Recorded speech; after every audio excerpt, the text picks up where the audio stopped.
Извештајот од мониторингот на медиумското покривање ги подели членовите на агенцијата. Според дел од нив, тој е нецелосен, бидејќи содржи само бројки, односно сооднос меѓу времето издвоено за кандидатите, но не и анализа за тонот на известувањето. Како сме можели ние да бараме од медиумите, пример, објавување на сите аспекти, елементи за објавување на јавните анкети, во поглед на тоа дека треба да ги има сите елементи кои се предвидени според законот, тогаш ние као агенција, јас барам од нашата стручна служба, бидејќи ги имат тие капацитети да излезат дополнително, значи и со една квалитативна анализа која од овие бројки може да се извлече. Со слично размислување излезе и Столе Наумов, кој укажа на фактот дека бројките сами по себе не значат ништо, бидејќи на противникот можеме да му дадеме и повеќе време, но она што е важно е како за него пишуваме.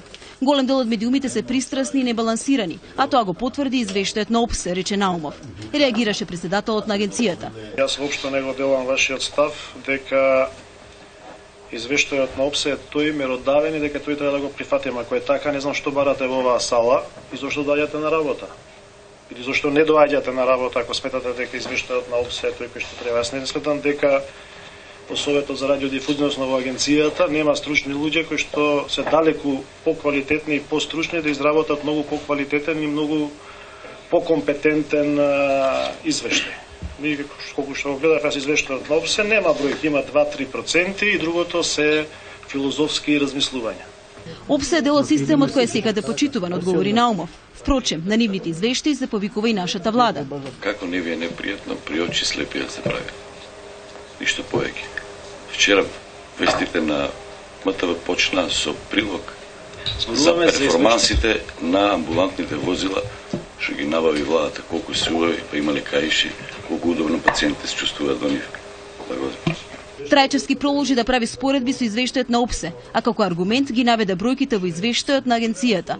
Канал 5 рече, извел 57 минути за Иванов, а 38 за Пендаровски, а Телма 25 за Иванов, а 36 минути за Пендаровски.